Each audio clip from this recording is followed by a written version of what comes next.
Hello everyone. आज बहुत दिनों बाद मैं आप सबसे दोबारा से जुड़ रही हूँ क्योंकि बैंकिंग एस्पिरेंट से एक मेरी कड़ी अच्छे से जुड़ी हुई है। बहुत सारे लोग मुझसे जुड़े हुए हैं। ऑफलाइन क्लासेस की वजह से थोड़ा कम टाइम रहता है तो मैं ऑनलाइन उतना कंटिन्यू नहीं कर पाती हूँ। बट अभी मैंने देखा कल जो एग्जाम है एसबीआई का, उसमें बहुत सारे लोगों को इंग्लिश में बहुत ज्यादा कंफ्यूजन है। इंग्लिश को लेके मेरे पास कुछ मैसेजेस भी आए थे। इंग्लिश कल हम कैसे अटेम्प्ट करें अभी तक के रिव्यूज के अकॉर्डिंग?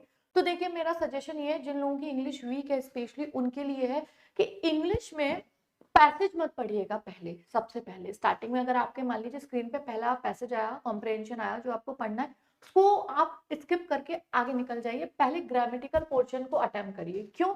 उससे क्या होता है, देखिए पैसेज में अगर आपको नहीं समझ में आया ना, जैसे वो पूरी लेंदी से लैंग्वेज अगर आप नहीं समझ पाए तो आपका पूरा टाइम जाएगा। मान लो आपने देखा 4-5 मिनट हो भी गए और मैंने एक सवाल भी अटेम्प्ट नहीं किया, वहां पे बहुत डिमोटिवेट हो जाओगे।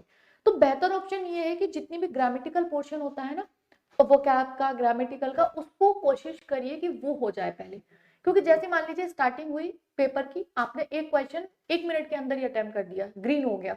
सेकंड तुरंत कर दिया। थर्ड जो जो आपको आ रहा है अगर आप करते गए तो माइंड में एक निगेटिव से पॉजिटिव की तरफ इमेज आती है कि हमने कुछ क्वेश्चन अटेम्प्ट किए। आपने 5 मिनट निकल गए और उसके बाद भी अपने पैलेट पे देखा कि अभी भी एक ग्रीन तो हुआ नहीं, आप तो केवल पढ़ने में लगे हो, उसके बाद भी आपको कुछ समझ में आया नहीं है। क्योंकि अब एक दिन में तैयारी तो मैं सजेस्ट करूंगी नहीं कि आप ये पढ़ लो वो पढ़ लो, कुछ भी नहीं। जो पढ़ा है वो बहुत बढ़िया है, बस अपने आप पे कॉन्फिडेंस रख के जाइए। और इंग्लिश में उन लोगों के लिए जिनकी इंग्लिश वीक है उनके लिए जैसे रीअरेंजमेंट हुआ, कॉम्प्रिहेंशन हुआ, ये लास्ट के लिए छोड़िए। पहले ग्रामेटिकल पोर्शन को अटेम्प्ट करने की कोशिश करिए।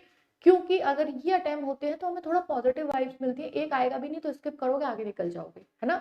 एक मान लो नहीं भी आया तो उसको स्किप करके, पूरा एक दूसरे से जुड़े हुए नहीं है। रीअरेंजमेंट 5 के 5 क्वेश्चन एक दूसरे से जुड़े होते हैं, कॉम्प्रिहेंशन सब एक दूसरे से जुड़े होते हैं, ठीक है ना। और कॉम्प्रिहेंशन रीड करने का भी तरीका, पहले थोड़ा सा क्वेश्चन पे ध्यान दे लीजिएगा, उसके बाद पढ़ो। तो 10 में से कुछ क्वेश्चन ऐसे होते हैं कि हमें ध्यान रह जाते हैं।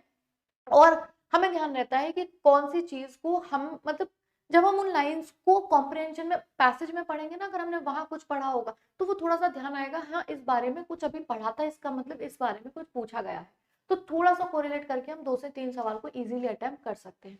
ये छोटी छोटी सी कोशिशें, छोटी छोटी सी ट्राइज, छोटी छोटी सी एफर्ट्स आपको पेपर में बेहतर करवाने में मदद करेंगे, ठीक है। बाकी कल एग्जाम के बाद मिलते हैं रिव्यूज में, कैसा एग्जाम आया, किस तरीके का आप लोगों का हुआ। जुड़े रहिए चैनल के साथ, मिलते हैं कल, ठीक है।